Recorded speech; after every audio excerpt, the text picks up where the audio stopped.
It's Thursday, May 28th, 2026. Cabinet meetings galore. Talarico starts to backpedal. And which incumbent should Donald Trump target next? Next on the AM Update.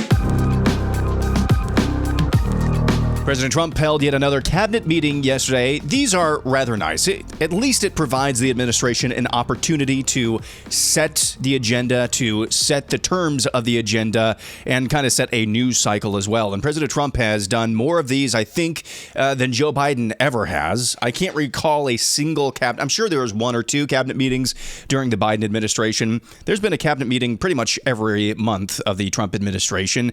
It covers topics both foreign and domestic, and that's where President Trump began with an update on negotiations with Iran. It looks like they want to just make a deal. They have. I don't think they have a choice. They're just going back to the internet because they're getting clobbered. Their economy is in free fall. They have 250% inflation. Their money has no value.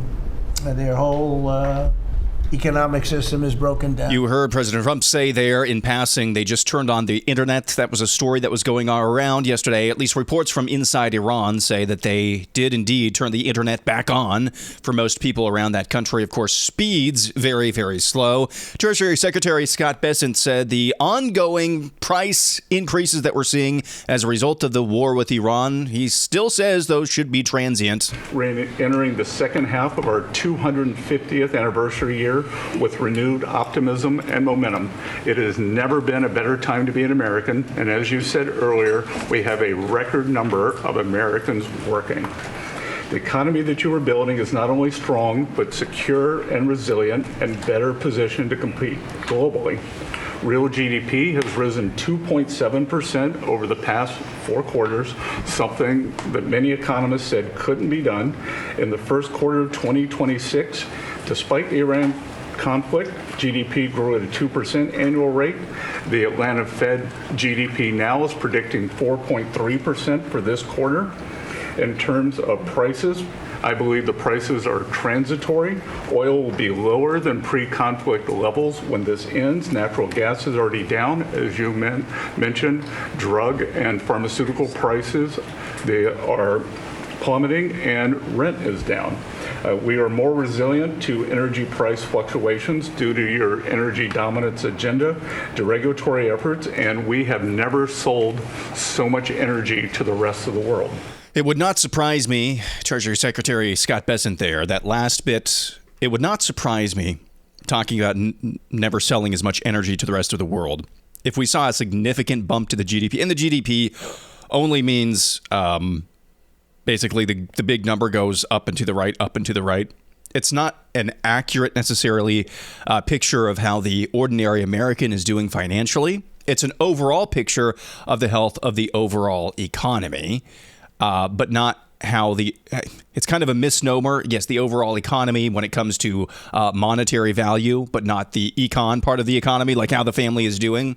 However, it would not surprise me if because of the energy exports and the high prices of oil and the exports that the American oil sector has been able to accomplish, it would not surprise me if that was the leading driver of whatever GDP number we see next cycle. So there's Treasury Secretary Scott Bessent saying, and once again, assuring the president he expects the ongoing price increases to be transient. On the issue of Venezuela, Secretary of State Marco Rubio says things are still going pretty well. On Venezuela, that process continues, that 3-phase process, of obviously stabilization, recovery, and transition. I would just say, just since January 3rd of this year, okay, and I think this number's right, and Chris or Doug can correct me on this, but I think over 10 million barrels of Venezuelan oil have been delivered to the United States since the 3rd of January.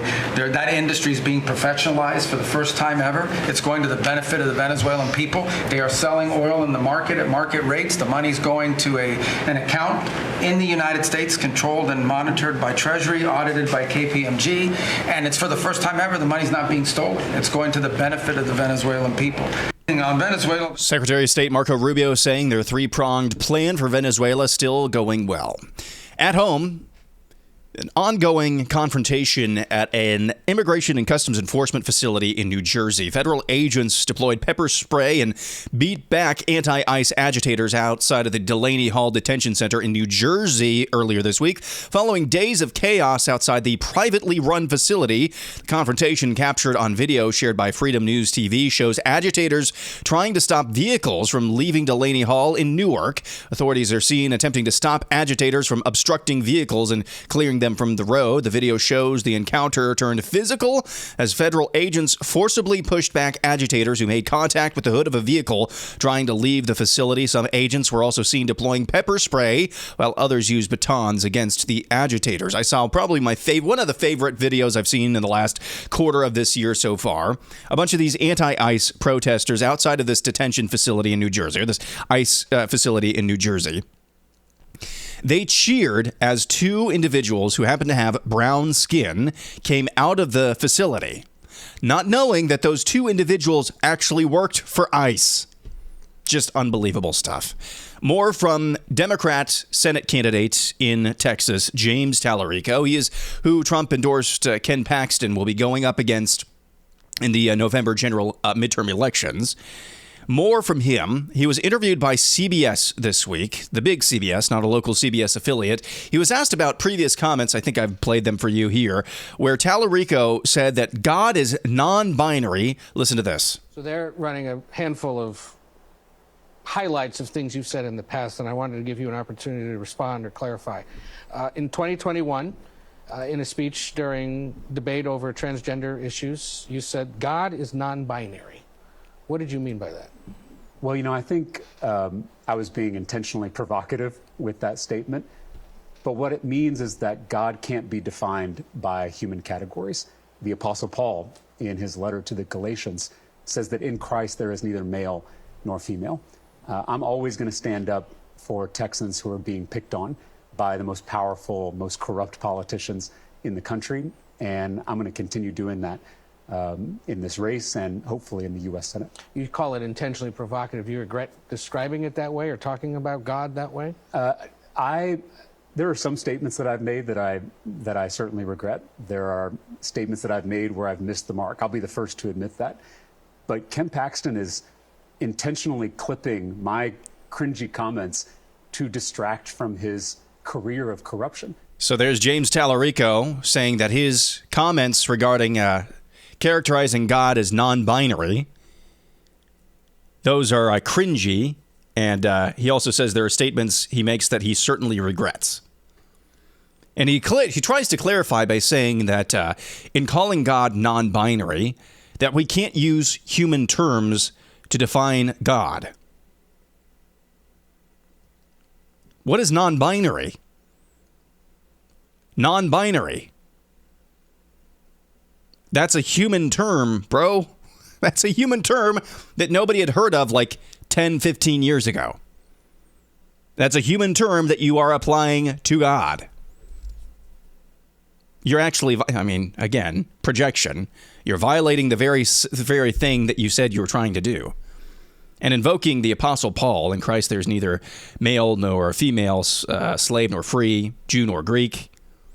He doesn't go that far. He tries to say that that's an indication of what he was saying by justifying that God is non-binary. That's two; those are categorically different things. Calling God non-binary, a non-binary, as I understand it, is a human term from gender theory that has everything to do with gender and sexuality, has nothing to do with the way God sees us through Jesus Christ. Those are two categorically different things. It's amazing that he believes, and I think to some degree he is getting away with these lies. He said very much the same thing in an interview with CNN just a couple of months ago.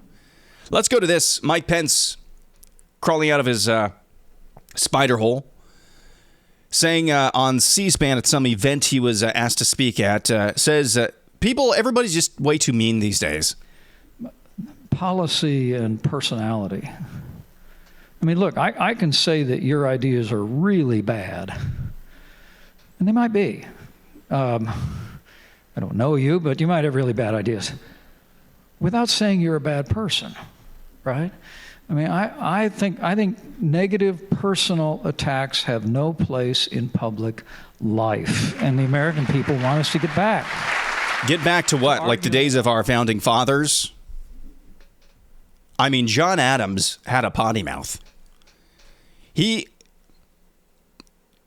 Listen to this. This is John Adams privately talking about Alexander Hamilton, the greatest intrigant in the world, a man devoid of every moral principle, a bastard, and as much a foreigner as a Gallatin.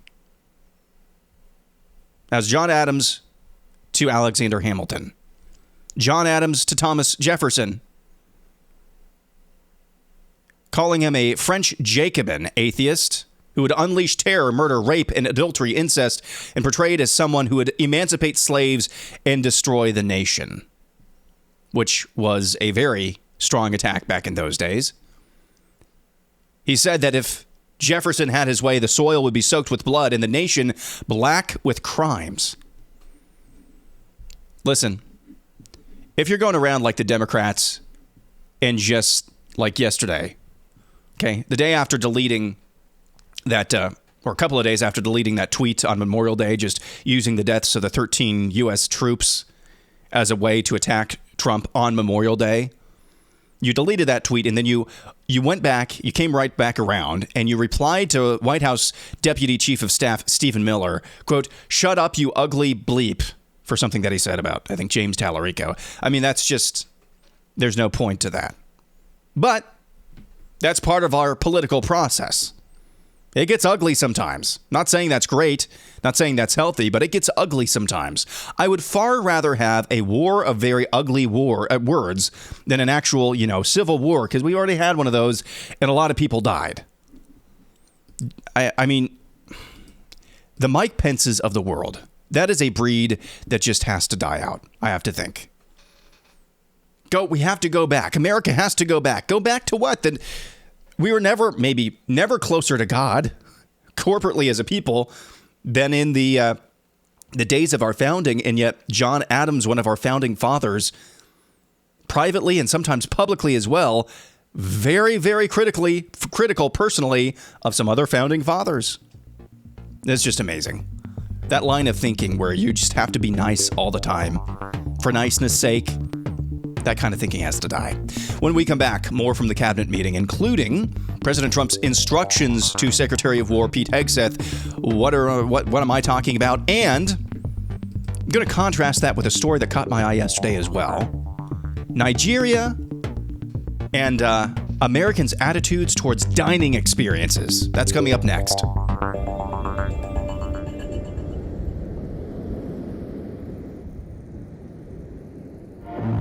At the cabinet meeting yesterday, President Trump had Secretary of War Pete Hegseth speak, and Hegseth spoke about the ongoing slaughter of Christians at the hands of Islamists in Nigeria. Listen to this. And I just want to note one more thing to give you a sense of how committed this president is. Maybe a year ago, he heard the call of Nigerian Christians who were being targeted and killed by ISIS in Nigeria. And he said, "Pete, I want the War Department to focus on ensuring that we do everything we can to protect those Christians." Partnerships like that can take time behind the scenes, but he never wavered on it.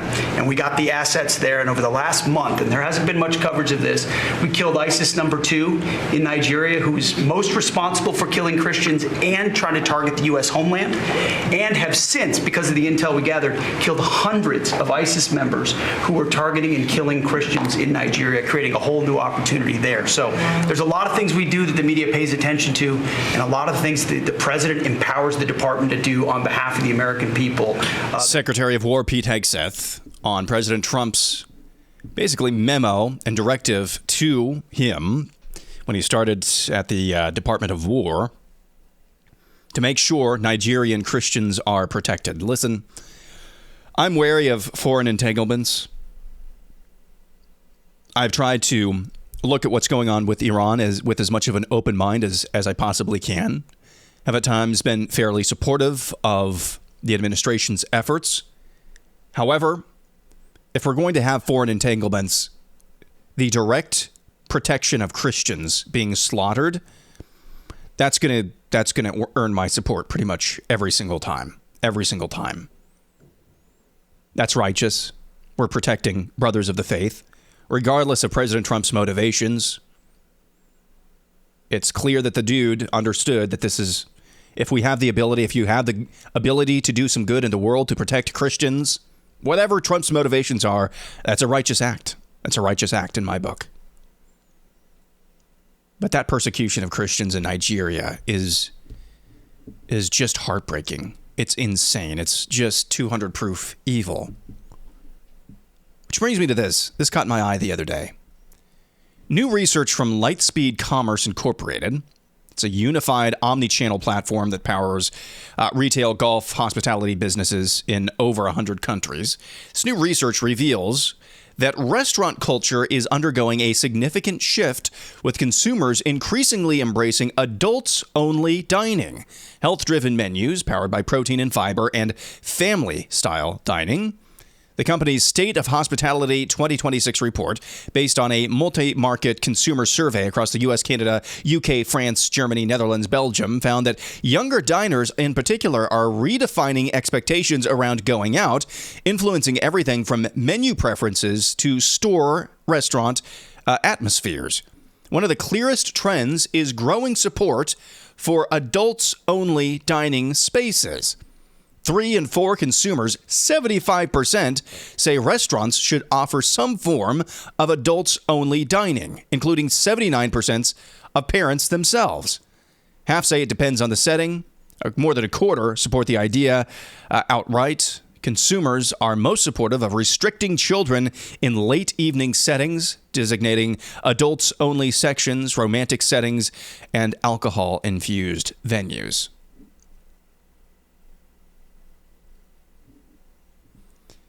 Take those stories back to back. I don't really care what you think about the whole, hey, that's an anti-natalist sentiment from the youth. I don't know what their motivations are. I mean, frankly, sometimes if you've got kids and you want to go out finally, once every 3 months as you can afford or as you can find the time, and you want to go somewhere where it's a nice experience, where there's no loud voices necessarily, I don't really fault you for that. I don't necessarily think that this is an anti-children position. My entire point here is, when you look at the slaughter of Christians in Nigeria, and you look at the things like this story that I just read for you, the things we have to worry about, are there going to be kids at that restaurant that we're going out to on Friday night? I'm not saying that to make any of us feel bad. In fact, that's a really bad inclination to think, hey, God doesn't care about my struggles. God doesn't care about me. God doesn't care about whatever challenge or burden I have in my life, because at least, I'm not being hunted by ISIS in Nigeria. No, that's not the right way to look at this. The right way to look at this is this. Despite all the problems in our country, I want to re-emphasize something that I said last week. The proper response to this is not feeling guilty. It's thanking God that we live in a country like this. That we don't have to, on a day in and day out basis, wonder if a roving band of ISIS militants is going to hack my head off. That's the correct response to stories like this. Not feeling guilty that we have a country where we can worry about which kind of dining experience we want on Friday or Saturday night. But here's the key as well. Not just thanking God for that. Putting actions behind that thanks that you give God. Working hard to ensure that your children have a country like this. Not importing the types of elements that could perhaps turn parts of America into a new Nigeria.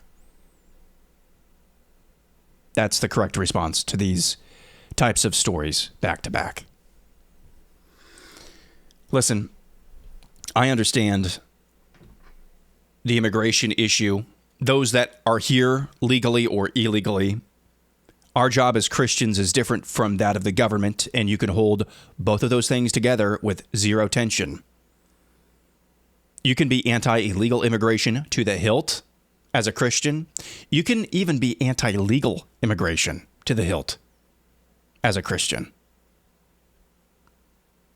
I think you can. I think God wants distinct cultures, distinct borders. For the ones who are already here, however, as a Christian, that is your mission field. That's my mission field. I think there's no tension at all between understanding those things. As a Christian, you have to see those who are already here. That's your mission field. You need to reach that mission field. You can also be totally fine with, even supportive of, if they're here illegally, having them deported, removing them. If they're here legally and they're acting up, having them deported. If they're acting in a way that subverts our culture, subverts our country, subverts our norms that we enjoy in this country, they can go back. Those things are not in tension with each other.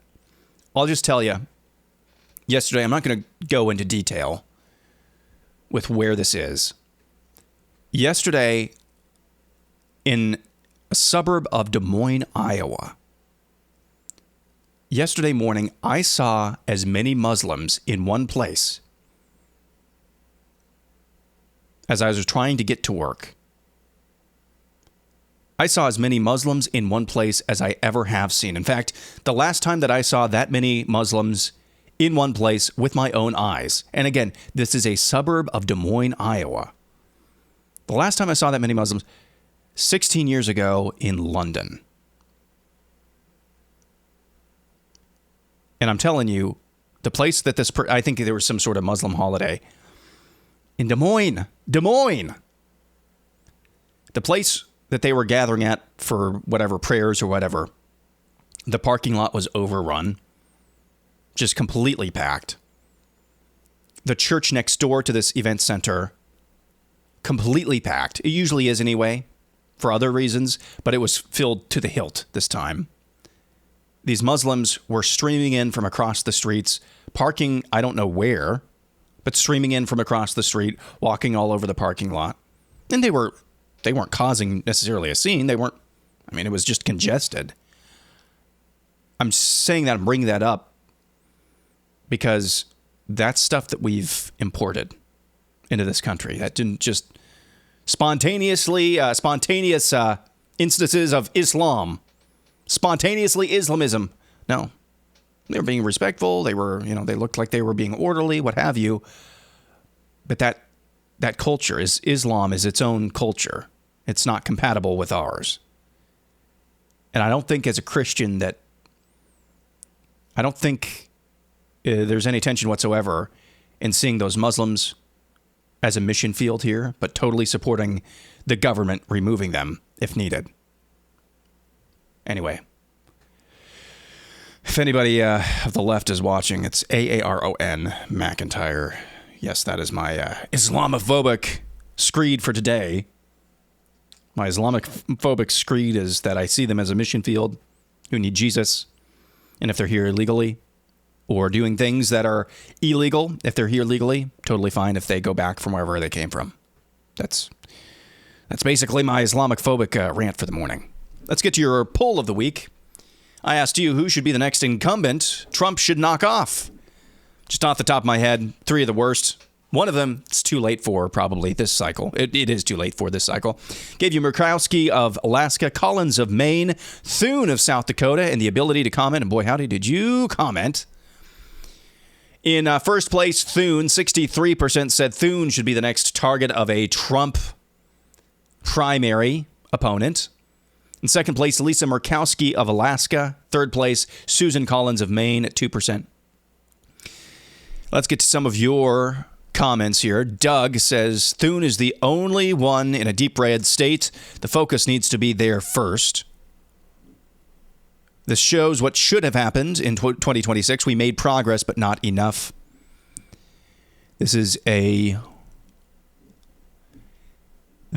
chart charting the vote share of Trump in various red states, deep red states, compared to, I believe, the average. I'm trying to do this in real time. The average TP Action lifetime score of their senators. Yes. So Tommy Tuberville, great scores. and also got a big deal of the vote in Alabama. Not so much for Alaska.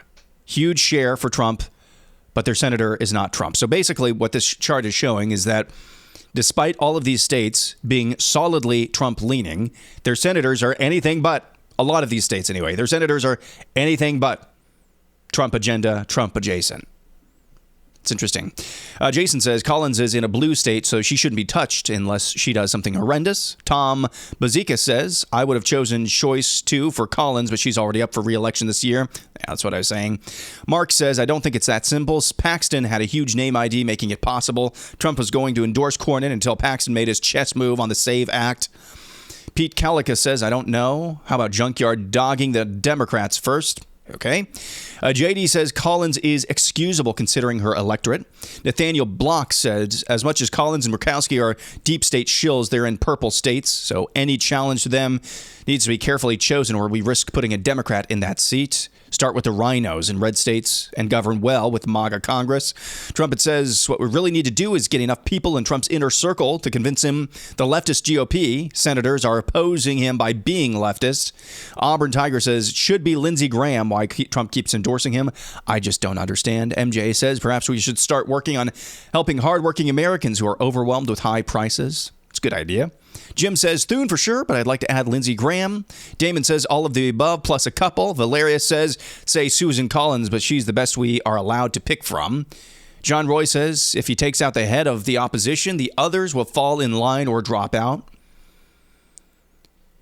And let's go, Tim. Murkowski is the worst.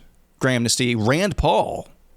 All of the above. Target-rich environment. It's going to be Boebert, Young, all of the above. Thune has to go, all of the above, all of the above. Lindsey Graham, and Lindsey Graham. So Lindsey Graham was not an option that I provided. It seems like consensus is he should be the next to go in Deep Red's South Carolina. Tomorrow is another edition of Ask or Tell Me Anything. You can make your submissions at Real AM Update on X, at Real AM Update on X. Ask me any question you want. Tell me any news story you think needs covered, even if it's in your neck of the woods. It might be interesting to a broader audience. That's going to do it for a Thursday. Back at it again tomorrow. I'm Aaron McIntyre, and this is the AM Update.